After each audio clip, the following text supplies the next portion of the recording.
जय श्री राम। आप सभी को मेरा नाम अतुलपुरी, मैं आध्यात्मिक मंत्र चिकित्सक भगवान के छोटा सा परम भक्त आप लोगों की सेवा में दोबारा उपस्थित हुआ हूँ।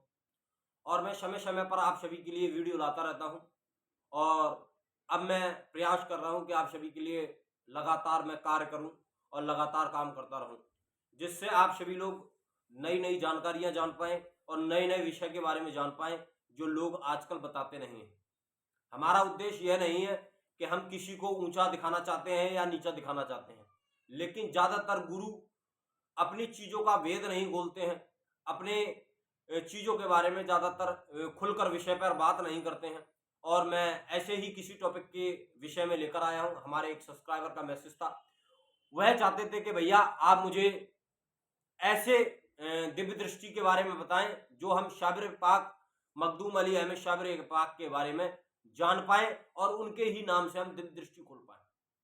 अब मैं अपने विषय में बताऊंगा जो हमारा दृष्टिकोण है, जिस दृष्टिकोण से हम देखते हैं, हम जानते हैं या हम समझते हैं, अभी तक हम जान पाए हैं जिस विषय के बारे में। पहली बात तो आप यह समझ लीजिए कि जो दिव्य दृष्टि है वह अलग अलग नहीं है। अलग अलग अलग का मतलब होता है कि जैसे कि ऐसा नहीं है कि आप बजरंगबली महाराज की दिव्य दृष्टि से कुछ अलग देख रहे हैं, या भगवान शंकर की दिव्य दृष्टि से अलग देख रहे हैं, या शाबिर पाक की दृष्टि से अलग देख रहे हैं। सबकी दृष्टि सेम है और सबकी क्षमता सेम है, लेकिन उसकी कार्य करने की जो क्षमता है वह आप पर निर्भर करती है कि आपका जाप कितना है और आप कितनी दुगनी तेजी से कार्य को कर रहे हैं। पहली बात तो आप समझ लीजिए कि मैंने दिव्य दृष्टि के बारे में बड़ी गहनता से, गूढ़ता से और सही तरीके से मैंने हर एक टॉपिक को बार बार समझाया है। अगर आप लोगों ने मेरी वीडियो नहीं देखी है तो आप जाकर मेरे यूट्यूब चैनल पर या फेसबुक पर वीडियो पढ़िए, आप दिव्य दृष्टि के बारे में जान पाएंगे। तो मैं आप लोगों को यह बताना चाहूंगा कि अगर आप दिव्य दृष्टि खोलना चाहते हैं शाबिर पाक के प्रोसेसिंग से, तो मैं आपको वन बाई वन और टॉपिक बाय टॉपिक आपको समझा देता हूं कि दिव्य दृष्टि कैसे कार्य करती है और कैसे खुलती है।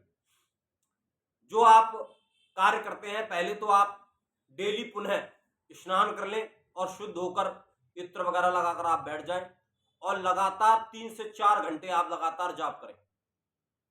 क्या जाप करना है? आपको जाप करना है या शाबिर हक शाबिर।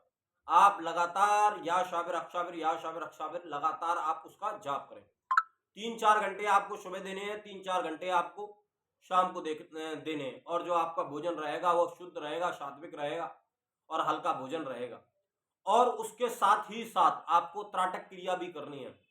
जैसे किसी पेपर पर आप एक बिंदु बना लें और बिंदु बनाने के बाद में 1 महीने उस पर त्राटक करना है आपको, और फिर उसके बाद में दूसरा महीना होता है। दूसरे महीने के बाद में आपको अग्नि की ज्योति पर त्राटक करना है। अग्नि की ज्योति मतलब अग्नि या मोमबत्ती या दीपक जलाकर आप सेंटर में रखकर आप उस पर त्राटक कर सकते हैं दूसरे महीने में। तीसरे महीने में आप अलग तरीके से त्राटक करेंगे। वह त्राटक की क्रिया बहुत उच्च कोटि की होती है। आप अगर यही 2 त्राटक क्रिया आप लगातार बार बार दोहराते हैं, जैसे कि 2 महीने आपने बिंदु पे त्राटक करा और 2 महीने आपने दीपक पे त्राटक करा, और जो आपकी जाप की संयम स्थिति है वह लगातार बढ़ती रही और लगातार आप जाप करते रहे, तो आप देखेंगे कि आपके कुछ ही दिनों में आपकी दिव्य दृष्टि एक्टिव हो जाएगी और आप चीजों को गहनता से देख पाएंगे और समझ पाएंगे कि वास्तविक दिव्य दृष्टि क्या है और कैसे कार्य करती है। लेकिन अब आपकी दिव्य दृष्टि खुल तो गई, लेकिन उसको समझने के लिए आपको किसी गुरु की आवश्यकता होगी कि दृष्टि कैसे कार्य कर रही है हमारी और वो हमें क्या दिखलाना चाह रही है। जरूरी नहीं है कि हमारी दिव्य दृष्टि खुल गई तो हमें पुनः सब कुछ दिखने लगा।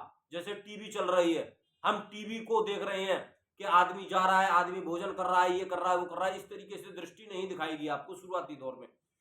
शुरुआती दौर में आपको गुरु का सहारा लेना पड़ेगा, जिसने दृष्टि खोलने का मार्ग दिया है या बताया है, या ऐसे गुरु का सहारा जिसकी पुनः दृष्टि खुली हुई हो और जिसने कई लंबे समय तक दृष्टि से कार्य लिया हो, चाहे अब ना लेता हो।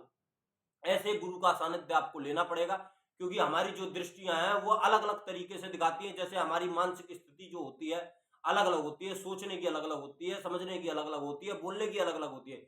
इसी प्रकार से हमारी जो दिव्य दृष्टि होती है, उसकी देखने की जो क्षमता होती है वह बिल्कुल अलग अलग होती है।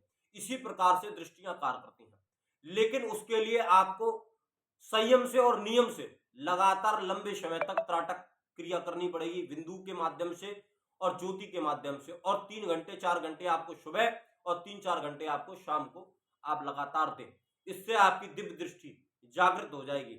अगर फिर भी आपकी जागृत नहीं होती है तो आप किसी विशिष्ट गुरु का सहारा लें और उनके माध्यम से आप चीजों को खुलकर जान पाए। जय श्री राम, जय महाकाल।